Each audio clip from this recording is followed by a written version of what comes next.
Welcome, welcome. My name is Devine. I'm the president of VSG Marketing, which is an agency that helps brands through technology, really. And I am lucky enough today to be joined by these talented, influencing professionals. So we want to provide value to y'all today, really just chatting about influencing as a lucrative career. You know, anyone can be a creator in this space, but to make that a long-lasting, way of life and support yourself is a completely different matter. It takes a lot of planning and chutzpah and creation and creativity. So I have a wonderful panel here today. I'm going to let them introduce themselves and we'll have a discussion. And I want to leave lots of time for questions. Go ahead, ladies. Hi, I'm Shana Davis-Ross, and I'm the founder and CEO of Ponte Firm, which is a talent management agency. We represent over 70 different creators across fashion, beauty, and lifestyle, including these two ladies. Hi, my name is Audrey Boos. I'm a recent graduate from UCLA. I was studying economics, originally going to be a financial analyst, and I started posting videos my senior year. They took off, and this was the more lucrative and enjoyable option for me, so this is my full-time career now. Hi everyone, my name is Jeanne Gray. I'm the girl behind the Gray Layers on Instagram and TikTok, and I've been doing this for 9 years full-time. I'm really excited to chat with you about the industry and just what I do for work. Thank you guys for being here and being willing to talk with us about this. I actually have a question for Shana first. Talent management, it's kind of that next step or that professionalism portion of being a creator. As a talent representative, could you talk a little bit about what you look for when you're looking to represent somebody and how that process kind of goes? Give us context. Yeah, absolutely. I would say we have a lot of different talent conversations every single day, every single week, with talent across all different platforms, mainly TikTok, Instagram, and YouTube. I would say that it really comes down to a few things, one of which is the content itself. I think that the talent manager and the team really have to relate and, love the content that the creator is creating, since otherwise we probably wouldn't be the best fit. I would say also metrics, since, a lot of the conversations that we have with different brands and agency at this point come down to conversion rates, come down to views, impressions, reach, all of these things that also, impact how much they're able to charge for a single post. And then also there's like the little bit of vibe, I would say also is like the other thing that kind of goes into it. You are talking to these talent all day, every day. If they're extremely busy. And I also say you travel with them even sometimes. And so I think that you have to have a certain comfortability, rapport, obviously that builds over time. But I think that has to jive off the bat. Yeah, I love that you mentioned the demographics or the analytical piece of this business. It is absolutely a business. When we were prepping for this panel, one of the kind of sticking points we talked about was, my grandma doesn't even think this is a real job. What are you doing? You're just posting on social media. And I don't know that anyone in this room still feels that way, because why would you be here, right? But it's, I work with companies all the time and was doing kind of research for this. And a study just came out that out of the 500 top brands in the US, 60% of them are going to increase their influencer marketing budget specifically over the next year, right? 60%. And I do have stats on that I can get you guys later. And then the growth of the industry just from a revenue sharing standpoint is really, really powerful. So if you think about valuation of $24 billion as of the beginning of this year, and an estimated nearly $200 billion in value by 2032, I think was the statistic. There's a lot of money to be made here. And so it's absolutely a job, Grandma. Right. Yeah. Absolutely. I think that you could also speak to being in college most recently for degree to go into a different career path and then making that shift based on also earnings. Yeah, for sure. I had an internship at I had a really competitive internship that I landed. I had plans to return there as a financial analyst, like I said, and my degree and having those experiences taught me so much about the business side of this. I definitely didn't think about the business side of this when I first got into it, but when you're doing deals with brands, and these are big brands, and they expect a level of professionalism from you, And when you're making this money, you need to think about things like taxes. And I've heard so many horror stories of influencers who are not saving at all for taxes, and then they get a nice little surprise. But yeah, it's taught me so much about the financials and the business side of things, because that is such a major part of this business that I think nobody necessarily thinks about right off the bat.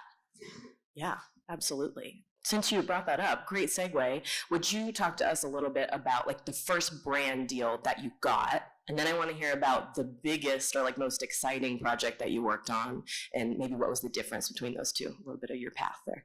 Yeah, it was my senior year. I was a few months out from graduation, and I was so scared of contracts with brand deals. So I've been posting for a few months seriously, and I was getting offers from brands, but I was so freaked out by contracts, and I knew if I was gonna really lean into this, I wanted someone who was really good at what they did, like in my corner. And that's when I reached out to Shana, and I decided to kind of sign with a manager right off the bat, because I needed that assistance in dealing with contracts and things like that. So yeah, I had my first brand deal in March of 2023, so just about a year ago. And then now a year later, I'm working with my favorite brands. I've been able to be a lot more selective with who I'm working with, and I just did a brand deal with Olaplex, which is like my favorite hair company. So yeah, I've definitely been able to be more selective and work with my favorite brands now, just a year later.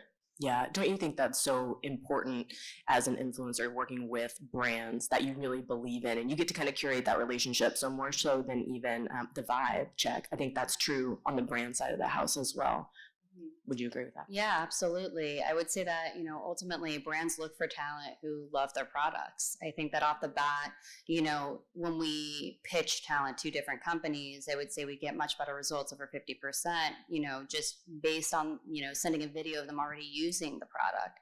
I think that brands really want to believe that the talent authentically love what they are putting out there. And I think also consumers have become a lot more smart in terms of understanding when things aren't authentic, and then, perhaps like not necessarily resonating with that influencer anymore. And so I think for all of our talent at Ponte Firm, we really lean into strategizing and staying authentic to what you really like, so that you continue to kind of push for the partnerships you really want, rather than take everything that comes your way. Because naturally, in working with a team, you're just going to get more volume of partnerships, like you both have seen, but I think you have more options then to be more selective. Yeah, Jeanne, I think you have done that incredibly well, and you have 9 years, I would say, of hard time in the influencer space. And so you've traveled across platforms, and you kind of curated this audience. I think when we were talking earlier, you said something really beautiful, like my audience has grown up with me, and we get to be in this new stage of life. Do you want to share a little bit about what that 9 years has been for you? Yeah, so I started out, it was on Tumblr. I don't know if anybody here knows what Tumblr is still. It's still alive and breathing, I'm not sure. But that's where I started. And it was an outlet for me while I was in college in nursing. And I absolutely hated, what I was studying. And I was like, I just need something as an outlet, somewhere to be creative. And so that was Tumblr for me. And after that, I didn't realize I gained like 80,000 followers on Tumblr. And I transferred to Instagram, and they followed me over. And from there, my first campaign, I don't even know if we didn't call it campaigns back like 10, 11 years ago, before I went full time. It was $10 for a t-shirt. And I was like, wait, I'm getting a free t-shirt and $10. Like, this is amazing. Like, I've never heard of this before. Like if I could do 10 of these, I could pay my gas bill, like something. So I just kept doing that. And while in school and while doing my full-time job as a marketing consultant at, I don't even remember the company, but I kept getting fired for it because I had Instagram and because I was on social media, which now I feel like is so different, because if you have a strong following, they would hire you so easily. So that's like the big difference, I feel, one of the big differences. So then my boyfriend at that time, my husband now, he said, why don't you just stop looking for a full-time job and see where this goes?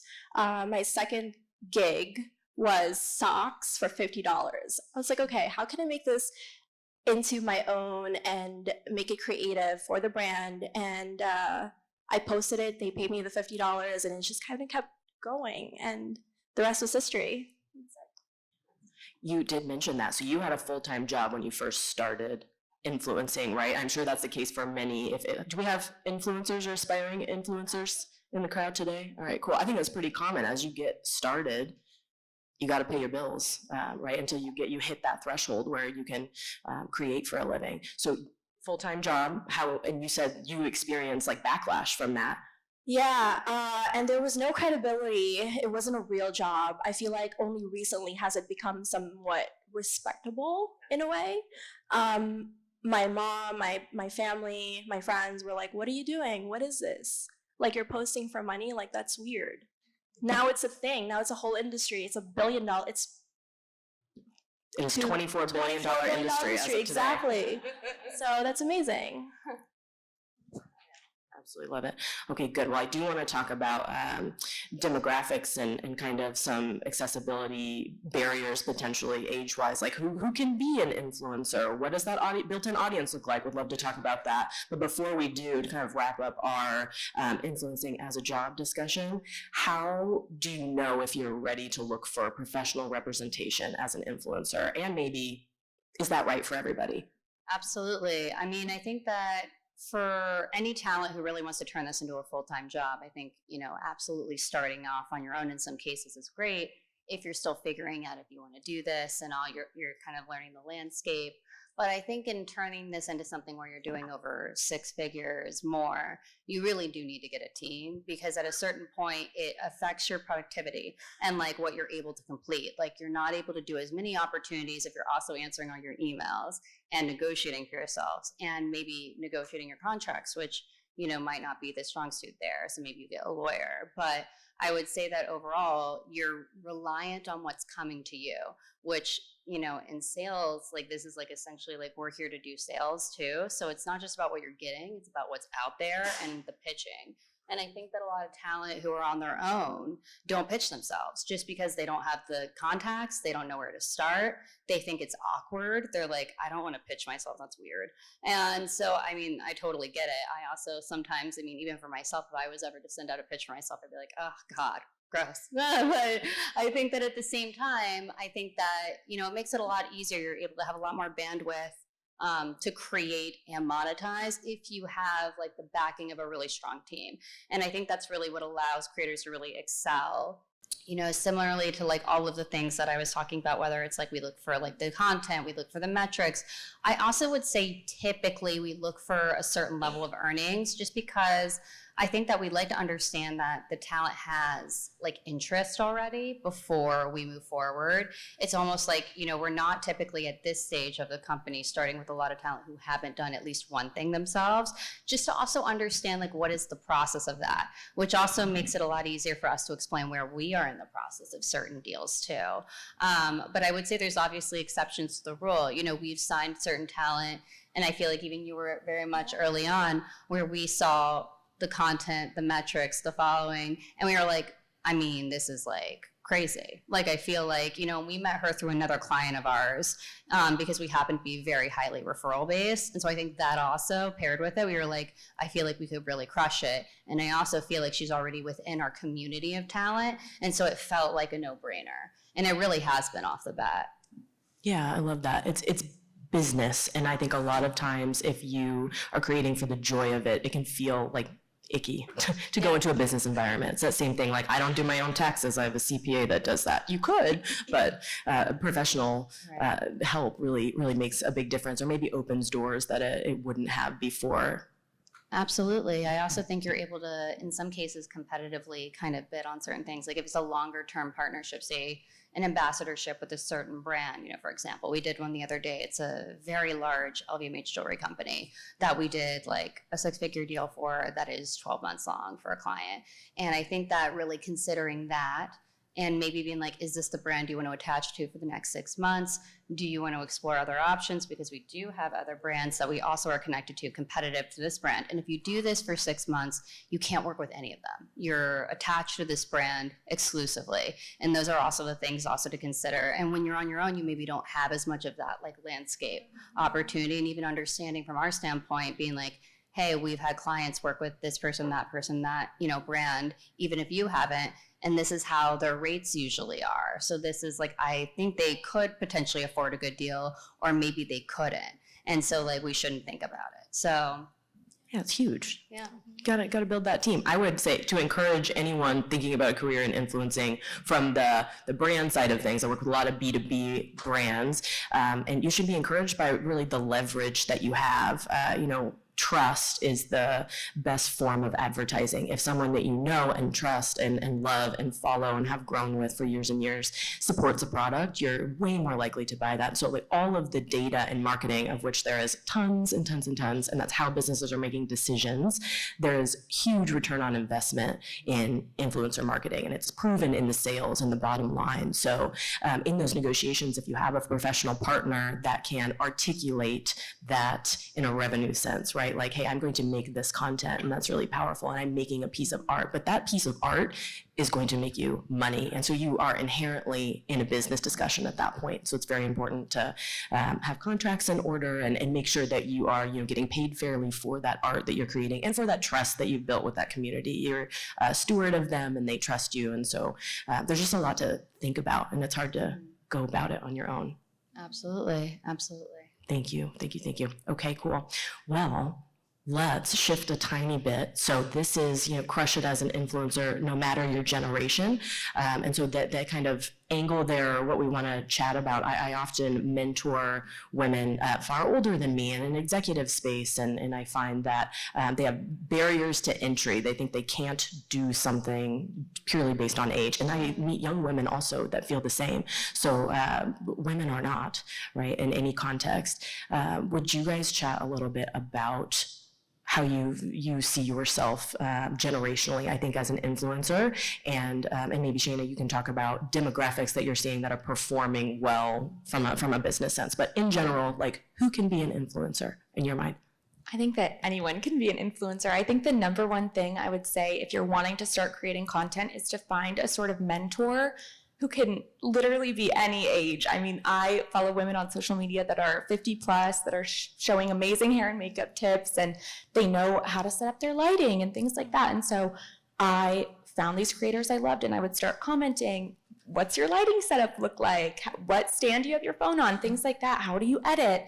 And now I teach my hairstylist things like that. My eyebrow girl, like, I'm now mentoring other people because someone had to teach me all these little basics that are hard to learn yourself. And even though I'm 23 years old and I grew up with TikTok, I've had, you know, it was formerly Musical.ly, I've had that since middle school. I'm really familiar with the platform, but still, when you're starting as a creator, it's really hard to figure things out no matter your age. So I think the best thing is to just find any sort of mentor. And yeah, there's people all different ages who are able to do that. We can learn from anybody. I love that. Do you have thoughts on that? Yeah, for me, it was really just finding the inspiration. Like, back then, it was very photo focused, and so videos weren't really that heavily created yet. And it was on Lookbook, on Tumblr, on Pinterest. I was really just looking for inspiration, like, oh, how are these people able to do this, and how are they creating their looks? And I'm kind of just transferring that over to how I would translate that from my point of view, and started off from there. And I feel like from there, I'm able to also, like, piggybacking on what Audrey had said, inspire other creators, and, you know, them asking me, oh, how do you do this? Or how did you come up with this, you know, look, or where did you shoot? And, you know, I'm able to, like, transfer over that information and help them as well. So it's all about really just sharing information and, like, helping each other out as well. Yeah, and I would say, I mean, both of you have two different styles. I would say, you know, primarily also based on the two platforms that you guys gravitated toward initially. You know, while you might do more things that are like speaking to camera tutorial wise, I feel like you've also leaned into more of like a luxury, you know, more of like video editing kind of, you know, content. And so I guess from that perspective, like, how did you learn how to do certain like video editing things? Is it all kind of like learning on your own? I think for me, I really wanted it to translate. So I wanted to create videos that translated the photos that I was already creating. So I wanted it to I wanted to make it more what I wanted to see on film and on videos, and then kind of take that inspiration and put it into my own work rather than just straightforwardly speak on camera, which I could also do, but I feel like the love for film, I really wanted to translate that into my own work for the brands that I work with. And being able to do that makes me love what I do. So I'm like, okay, this is my thing. I'm going to keep doing that for the brands. And Jeanne has such a beautiful artistic eye. Everything you do is so beautiful. And I feel like my content is very different. It's me talking to a camera saying, oh, this is how I did my hair today. But you have such a beautiful eye for art and gorgeous shots. And I think that's in every single generation. You find people, they're artists. Like really, they have that eye for stuff. They're so creative. And the only barrier there then is really the technology. So if you're able to find, I mean, it's amazing the things we have to access on YouTube, like tutorials on there, and on TikTok, people explaining how they got that shot and what, stand they're using for their phone. So even though everyone in any generation can have that artistic eye, you just need the technology part. I love that. You mentioned barriers with technology. We're going to come back to that. Business-wise, demographically, what's your take on generational influencers? Or does it matter at all? Or are you seeing, marketability differ? I would say in terms of demographics, what we look most into is, especially even in signing talent, just because it indicates how much they're really able to monetize off the bat, is, what is the area they want to go into? If they want to go into beauty, for example, which most of them do, I would say, do they have a primarily like female audience? If they're like 80% male, but they want to do beauty, product promotion, it makes it challenging because the beauty brands will be like, you're not selling to women. We want to sell most of our products to women. And so I would say that like really understanding the background of their audience is really important. Also like the location. So like obviously I think that, we're USA based. Most of the brands we are working with and projects are based in the US. And so, that from that perspective, our talent all have to have and maintain US primary audiences. Say that if we were working with Abercrombie and they want to promote something, say in New York, and they want to target someone who has like a New York audience, US audience, they're not going to work with someone who doesn't have that audience. And so I think that from our perspective, we look for talent who have US audiences, and depending on what type of vertical of business they want to go into, making sure that it makes sense from like the conversations we're having with brands and agencies, like what they're asking us for. Because I don't think we ever want to be in positions where we're like kind of being like, oh, we told you you could do all these things and that we could, do all this stuff together and then it's not working out. I think our whole thing up front is we want to be really transparent. We're here to like work with these talent, for a lifetime. Hopefully we're able to like, grow business together and, really like see that through. And I think that the best way to do that is to have like that transparency and that trust with our relationships with our clients off the bat, because otherwise it's just not going to work. Really well said. Channels.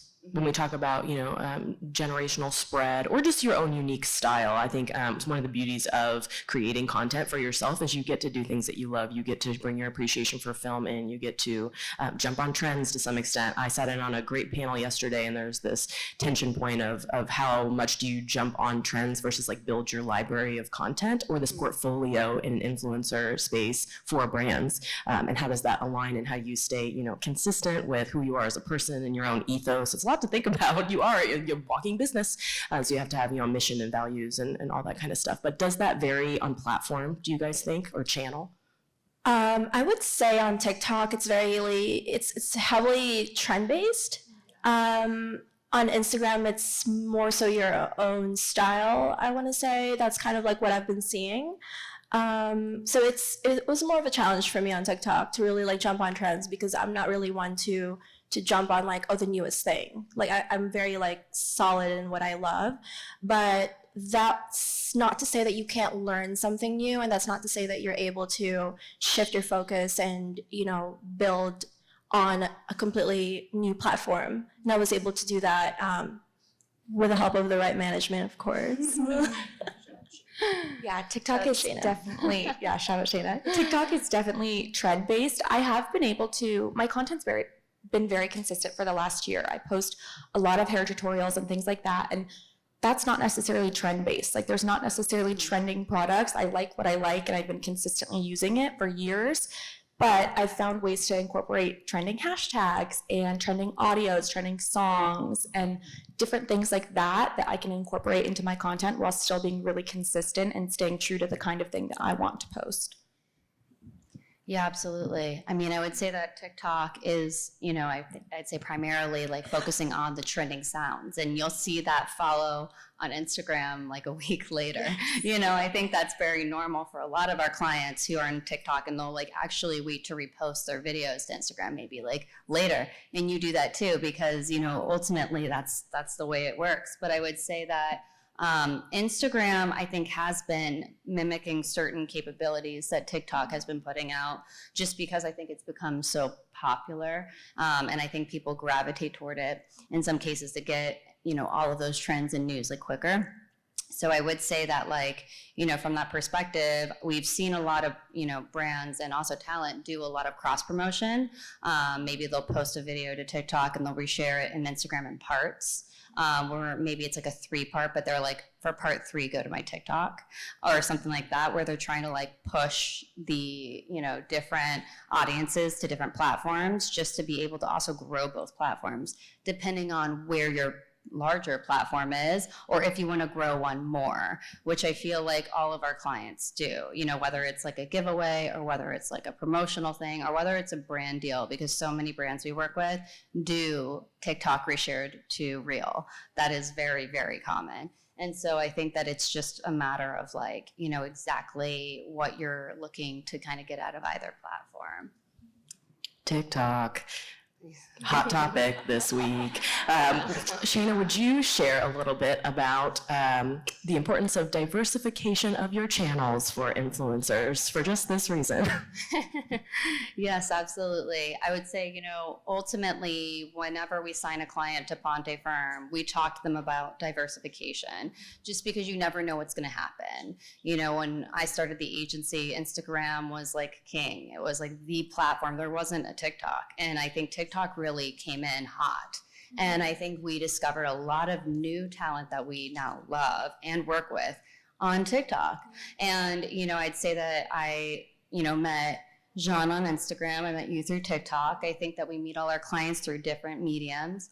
And so I would say that, ultimately diversification is key. You're able to kind of leverage both platforms from a monetary perspective. You have more options because of that. If a brand's now shifting their budget from TikTok to Instagram, now you have an Instagram too, so you're not stuck worrying about, what if I have only followers on TikTok? What do I do if this ban goes through? So I think it's all about making sure that you have defensibility in your business as a creator. And that could be different platforms. It could be, having a podcast. It can mean a lot of different things. But ultimately, that's really important. Love it. I'm sure we'll get questions about that too. Audrey so brilliantly mentioned barriers to content creation. And I would say it could be perceived as a generational thing. I will use myself as an example. I'm 31. I can't create anything. It's just, I'm not like a tactile creator. I have a really hard time executing technically, and so that would be a barrier for me, let's say, if I wanted to be an influencer, because I struggle to make content. But something I've heard throughout these 2 weeks at South by is the influence of AI and new tools that remove barriers to creating content. It's not so much that anyone can do it or do it well, but just I have help now. I don't have to edit photos in the right way, and I'm kind of starting a couple steps ahead. So as you guys think about like the future of influencing in terms of content creation, what comes to mind for you? I think for me, it's just you as a human being being able to adapt to whatever comes, like for me, it was TikTok. And for the longest time, Shana can tell you that I was so like, no, I'm not going to do it. I'm not touching it. I'm not downloading it. And then I did, and, she was right. Being able to diversify and being able to monetize both platforms was really helpful. And with a barrier of, being so against it, I mean, it's really on you. Like, you are the only thing in your way, really, when it comes to barriers. And being able to, create a mindset that, yes, I can learn, which is what now AI and all of that. Like, it's really up to you as a creator, as a human being. There definitely are really cool AI tools for editing. I think specifically photos. I haven't necessarily implemented it into my TikToks, but more into still photos. You can use generative fill and expand the image so that it, a lot of people are doing that on Instagram Reels because it crops in really tight. So you can generative fill with AI and expand your photos so the crop isn't as aggressive. There's a lot of cool things like that. But I do think that AI will kind of reach a kind of threshold at some point in this industry, because at least with what I do, people really like it sounds like I'm on FaceTime with someone in my videos. Like I'm talking to that person, I'm interacting with questions one-on-one, and it almost feels like a friendship in some ways. And so I think that part is so important to people, and AI can't necessarily fill those shoes, at least for now.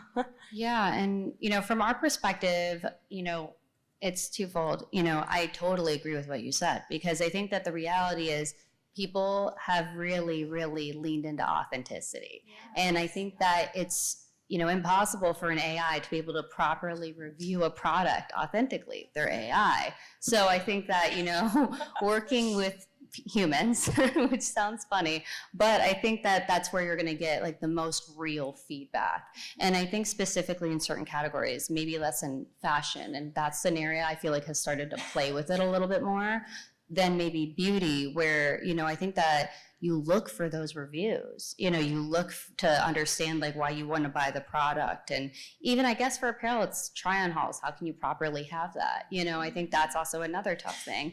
As a business, we've actually had conversations with AI influencers. It's been quite interesting. We've been approached by a few different companies that are really incredible in incubating these incredible like AI talent who already have millions of followers, which is wild, on platforms. And they're doing things like releasing music and like doing collaborations. It's pretty crazy to like see. That being said, I think that like whenever we have conversations about it as a team, I think that AI will have, its like moment more so, and they are, in certain categories. But I think in terms of what we do and how we work with brands and what they look for, I just feel like authenticity is like something that like you really can't get from an AI on like this in the same way, especially from like a real person.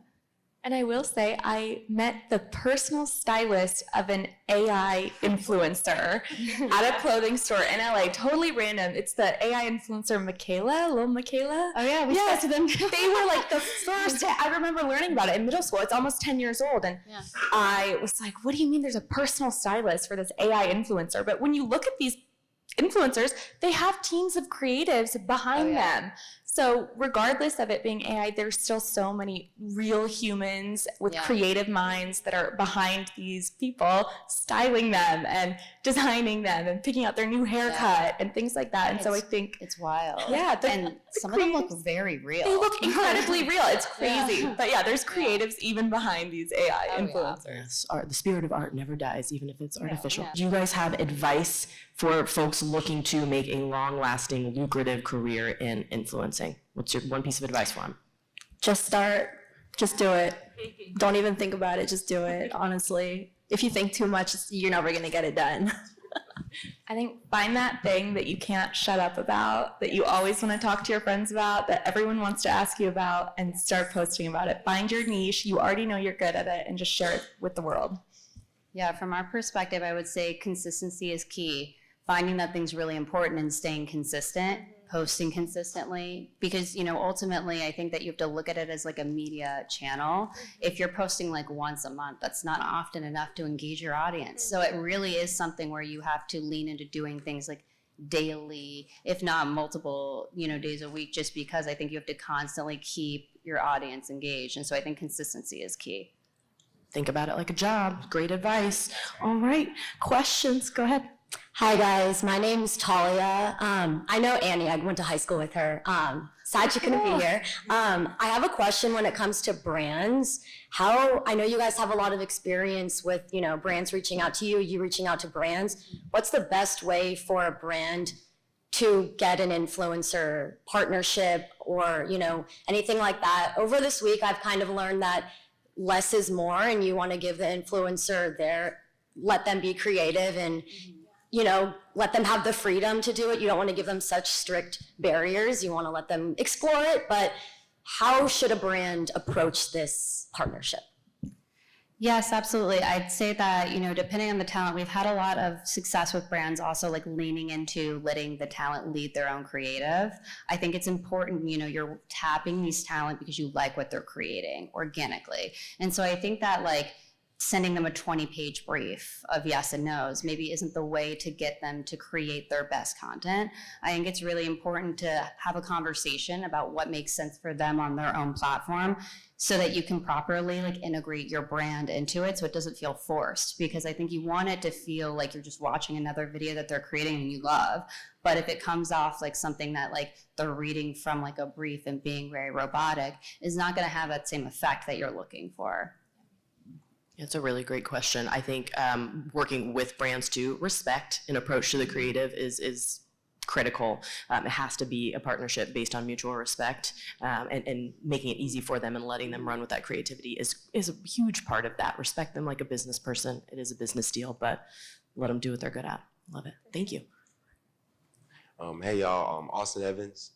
Wonderful panel today. The first thing I think, just to give y'all flowers during Women's History Month, like I appreciate the verbiage that y'all brought as far as explaining it and like simplifying it for us in a very succinct way. But so thank you for that. And really coming today, I'm working on technology out at Stanford that focuses on digitizing word of mouth and focusing on that from the political and the social, from the political and the social sector as well. But I really wanted to ask about, when you think about the algorithm and thinking about posting and just magnetizing word of mouth for the groups the affinity groups and things that you're a part of, what are some of the pain points that you kind of see as you move to different platforms or try to post, or what are some strategies that you're looking to implement? And then is that something where it's more so on the influencer side, the creativity needs to happen, or is the management team stepping in and saying, hey, go this way? And so who's the one making those, Great question. Yeah, I think that different platforms definitely do have their own styles. On TikTok, people love storytime style, FaceTime style, and when I post on Instagram, it's a lot of the videos where I'm not talking and I'm just showing, how I'm doing my hair with a song in the background, and those tend to be more successful on Instagram. So I think just kind of testing the waters, that's how I found out how to do that. And then, Shana and my team at Ponte, they've been great with, telling me how other clients have had success and things like that. But then again, I mean, they really let me kind of do my own thing and figure it out for myself. And then they're there when I need advice. Yeah, I would say that we try to always we have like weekly conversations, or I'd say monthly conversations where we go through like full blown downloads. But I think that we talk to our talent, daily. And I think if ever we see certain shifts or trends, in the marketplace, we want to like inform them of what's going on, and we want to talk to them and work through if there's any new strategies that need to be put into place.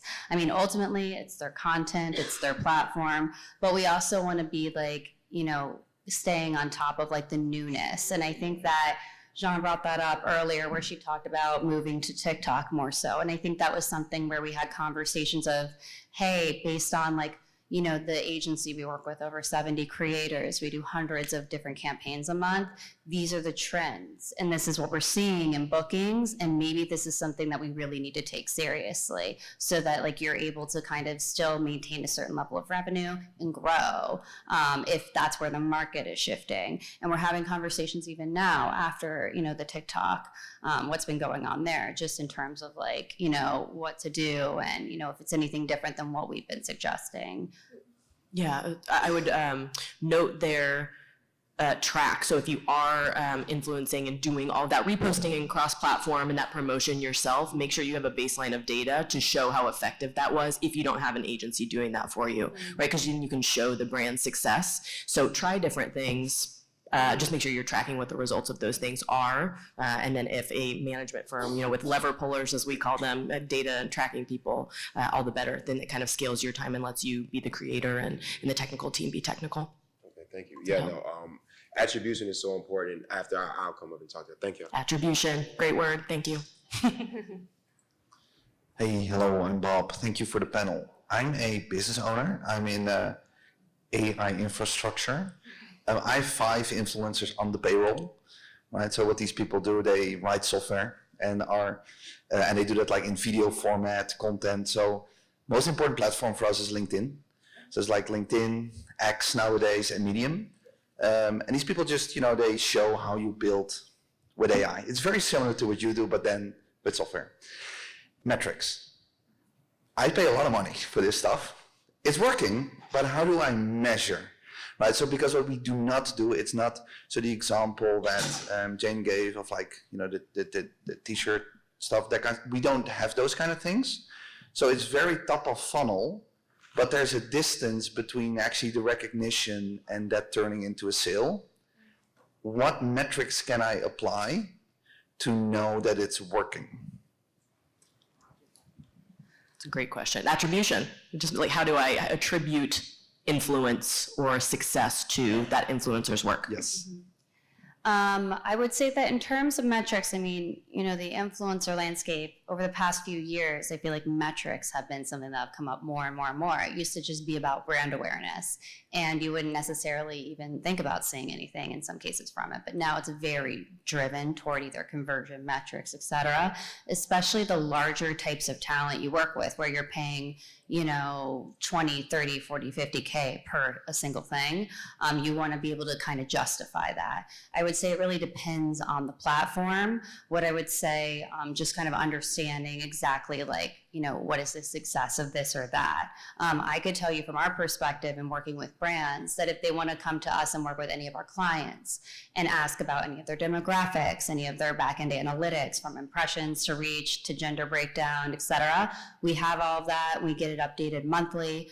So like every 30 days, and we have that available. We could also talk to maybe, some of the other partnerships that they're doing if it's similar to the brand that is coming to us. So if we've seen success with it, so we could kind of give as much kind of a insight that we can, just to kind of make the brand feel more comfortable. Yeah, it's a good question. I'd love to chat with you after too. I think there's some actual tracking that you can set up on your side of the sales process, like in your CRM, your client relationship management tool, where you could attribute new activity or new reach specifically to an influencer based on tracking codes and where that traffic's coming from, top of funnel. So, okay, yeah, absolutely. Thank you so much. Go ahead. Hi, Tammy Kesselman. So my question is, I speak a lot around the world at private wealth investor conferences, and I speak on aligning wealth creation and impact. And then I do coaching kind of in that audience. So it's mostly, but like white male investors over 50 is 60% of every room I speak in. And within that little pond, I'm pretty well known and speaking on wealth, impact, happiness, which is a challenge in a lot of that, and crafting enduring legacy. So I just launched a LinkedIn Live last month that I'm starting, but I'm trying to figure out, because people are asking me to do more content, but I feel like my demographic is not getting their financial and impact advice from TikTok, but I don't know if I'm right or wrong. But in my mind, that's just not, even if they're scrolling TikTok, that's not where they're going to take me seriously for what I'm talking about. So I want to understand a couple things. First of all, agency-wise, are there some agencies that focus more on men as a demographic, forgetting who the influencer is, versus women, or are they across everything? And then brand-wise, would brands be as likely if I develop a following on LinkedIn to do kind of the same type of deals there, or should I be looking across different avenues? Beautiful question. Know your audience, the golden rule of marketing. So you're thinking about this in the right way. I love it. Agencies, I'm sure specify. What do you think? Yeah. I think it's really important to have a lot of different conversations based on, and I would say, we have in the 90s in terms of referral rates of clients and, who we sign. I would say a big part of it that they'll say is, I saw this company's, information in your bio. For a lot of our clients, they'll have our email in their bio, they'll have the name, something like that. And so I would maybe also look toward other people in the space who do very similar things to you and see who they work with, because whoever they work with will likely have similar deal flow to what you're maybe looking for. And so that would be a really good fit. I love watching women in finance stuff on TikTok. There's Oh, yeah. definitely a market for that. It might just be a new demographic for you. So that could be something to look into on top of what you're already doing. Oh, absolutely. I would say, we spoke to a woman who's doing like an SPV, and she's really cool. We spoke to her this week. So, and she's doing a lot of TikTok videos, but I would say she's doing a mix of like TikTok beauty or like, I guess, finance, beauty, and fashion, because she's investing in some of these like beauty companies as well and things of that nature. But it really depends on your niche and what you're really kind of going for, and, you know, the other talent in your landscape. But I think there's a lot of cool, you know, influencers on TikTok and Instagram who are talking about finance. And we've, you know, as a company, have done deals with like SoFi, and Citibank, and, you know, Amex, and all of the kind of different QuickBooks, things like that. So I would say, yeah, I mean, there's definitely a space for it. For sure. Thanks. Thank you. Hi, good afternoon. My name is Nase. So I just started as a content creator like 2 years ago, and I guess the following kind of threw me off, like how fast it was. And what I'm struggling with, and I'm sure other people are struggling with, is that you did mention that it's important to stay authentic and with brands that you actually resonate with and you actually use. But how do you stay within your niche when you have varying interests, to where, like, I mean, because people want to connect with you, but I feel, I mean, also, I'm also ADHD, so it's like I do like 1,000 things. Like, what does that look like? Yeah. I think, so I could speak for myself, but I don't really, I do beauty and fashion heavily, but I also do a lot of other things because we are multidimensional as human beings, and there's so many interests we have, and I feel like boxing yourself into just these two things, it's almost impossible, because you know, you want to talk about cooking, you want to talk about your pets, maybe your family, maybe your home. And so tying that in is important, because that kind of adds up into who you are as a person, and it creates your community. And it's greater for monetizing in the long run, I would say. Totally. And there's also tools like on TikTok, you're able to create, I think it's called a series tool. So say you're making, cooking videos and fashion videos, and those are two totally different audiences. You're able to break those videos down into I wanted to ask for advice for someone that's starting on how you reach out for collaborations, or just how to get noticed by a brand, or just, I mean, anything. I would say that, you know, for talent that we've met, so we've talked to talent, and we do, who are either, you know, we'll meet them, they're either coming from another agency, in some cases they've been doing this a long time. There's also a lot of talent who are just starting out, and maybe they're in their first year of doing this, right? And so, you know, I would say that, you know, step one really is tagging the types of brands that you want to work with. You know, say for her, it was hair videos, like if Olaplex is her favorite brand and Dyson's one of her favorite brands, she's, you know, I mean, she's tagging them constantly. And they're going to notice your videos, because they will see it at some point. You know, somebody on their marketing team will flag it and be like, she really likes our products, maybe we should send her some. And that's usually how the relationship will start, where maybe they'll send you something, you'll try it out, you'll post about it, and say it crushes it and does incredibly well, and then maybe you talk to them about a paid partnership. But I would say that when you're starting out, a lot of these types of conversations are going to come through like a starting gifting perspective that turn into a paid perspective. Thank you. I am wondering what your favorite tools are for scheduling posting. I know you guys have said it is so important to be posting really consistently and to be diversifying across platforms. I have spent 20 years working as a lifestyles writer in legacy media. I'm really experienced creating, but I'm also the person who usually spends days making sure something's perfect before it's published. So I find my work over the past 20 years has been all over as long as social has existed, the social channels of all the publications I work for, but I haven't built my own following. And as I move toward writing a book, I know book publishers want to know you have your own personal audience. And so I know I need to cultivate that this year. But when I do want to just quickly put something on Instagram, I do find that I worry about, like, is it perfect? Is it ready? And I think if I could sit down once a week and use some fantastic tool and create some great stuff, or twice a week, I would put more out. So I'm just wondering what you guys use and how expensive it is. Do you need to pay for a really good paid level of something like Later or something like that? Or are there free tools out there that are good? I don't use any tools personally, but I do sit down once or twice a week, like you said, and I film a whole bunch of content. Sometimes I'll change my shirt so it looks like a different day, because I know I'm going to be, you know, pushing that out 4 or 5 days a week, even though it's all filmed on Sunday. So I do things like that. And then, like you said, I'm a perfectionist too. And once I started posting, I had to get over that, because people just want to see you be real and authentic, and they want to see a lot of it. And so if you're spending 10 hours on every single 1 minute long video, you're not going to be posting consistently. So I think really just getting out as much as you can, and sitting down once a week and filming as much as you can. I think that's the way that I've been able to do it. I actually do use a tool. It's called Planoly. I don't know how to say it. It's Planoly.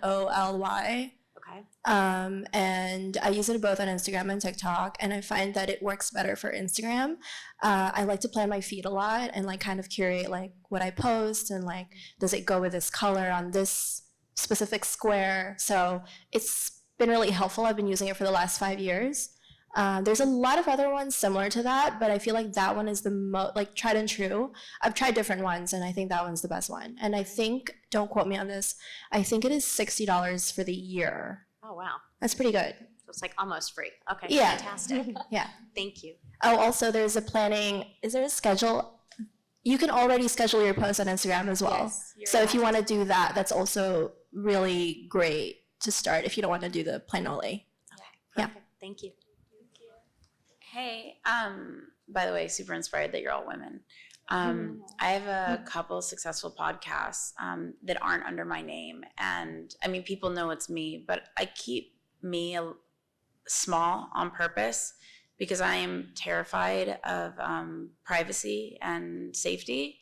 And then I'm also very concerned with like online hate, which somehow, luckily, I haven't had a lot of, but I'm very fucking scared of it. And so I keep myself small in order to avoid those two things, one being harmed and then being bullied or hated. Or how do you psychologically deal with that, and how do you keep yourself safe from hackers and bad people in the world? It's a really sincere question that I struggle with weekly. My brother works in cybersecurity, and so he has always been kind of scared of what I do, but he gives me a lot of great advice. And I think for the safety aspect, you do need to be smart about, are you showing the entire layout of where you're living? Are you showing the outside of your building if you're filming outside? Like just little things like that, you definitely need to be a proactive thinker about. Yeah, I think that's really important. And then as far as hate comments go, I'm sure we definitely get them, and it is hard, but there are a lot of great tools. You're able to filter comments. You can turn comments off. You can filter keywords. So if you see one comment that says something negative about you and you know that's a trigger, you can filter that and nobody will ever be able to comment it again. So there's a lot of great tools like that that kind of put that blocker in place so that you're not having to actually read that when it's commented. You know, I would say that, you know, almost all of our clients have like mentioned to us, you know, online bullying. I think unfortunately it's become the culture, you know, of social media. And I think it could be just about anything. You know, I think it's really important as a company where we have a lot, like a community. And I think it's really good to have a community in your space. So, you know, who are doing similar things so that you have people to lean on around you, because some of the hate is really vicious. And so I would say that it's something where you can't really escape it. You could do those things like those keywords specifically for TikTok, which is really great. But I would say that trying to really, as best as you can, cut out the noise, because, you know, especially with Reddit and other forums, I think that some of these things have really escalated. And I think that if you let the hate get to you, it really can start to really, you know, affect your self-esteem and just a bunch of other things. And so I would say really making sure that you have a community around you of people doing similar things in a support system who really understand it will really help with counteracting that. It's really, you know, just an unfortunate thing that a lot of our talent deal with on a daily basis. And the majority of comments are typically positive, especially if you find your niche and people watching it are within your niche. Like, they're really positive and encouraging comments, and that feels great. And it's really easy to look at, okay, I got 10 amazing comments and one bad one. Who am I going to believe? Like 10 people are here saying really nice things. And so that helps drown out the negativity that you get. If you don't mind leaning into it a little bit further, like how do you personally handle it psychologically? And then also, like, even when you like leave your house, I'm genuinely curious, do you guys get scared? I'm leaving my house, I need to make sure someone's at my house, or I have a good alarm system, or, you know, like, I don't know, like, how do you protect yourselves in your personal lives, if you don't mind sharing?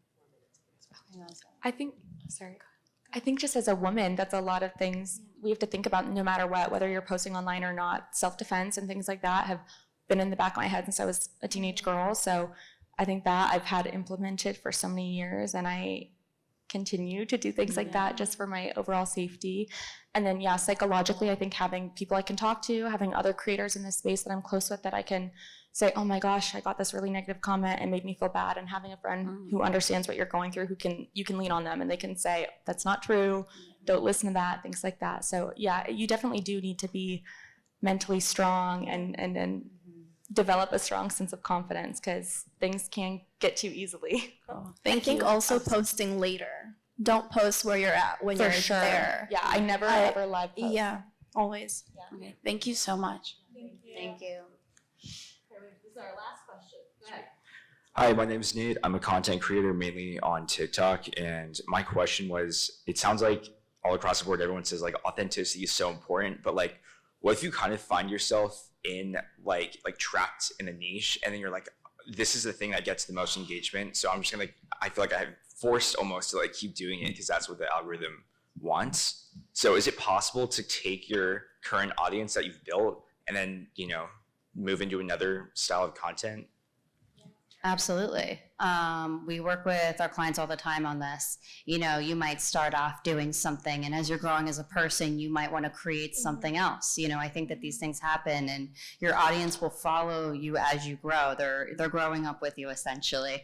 And so, you know, I like to talk about it with our clients and being like, imagine that it's like you have something you really love in the middle, and then you kind of have like different arms, like an octopus, that are going to all of the other things that you really like.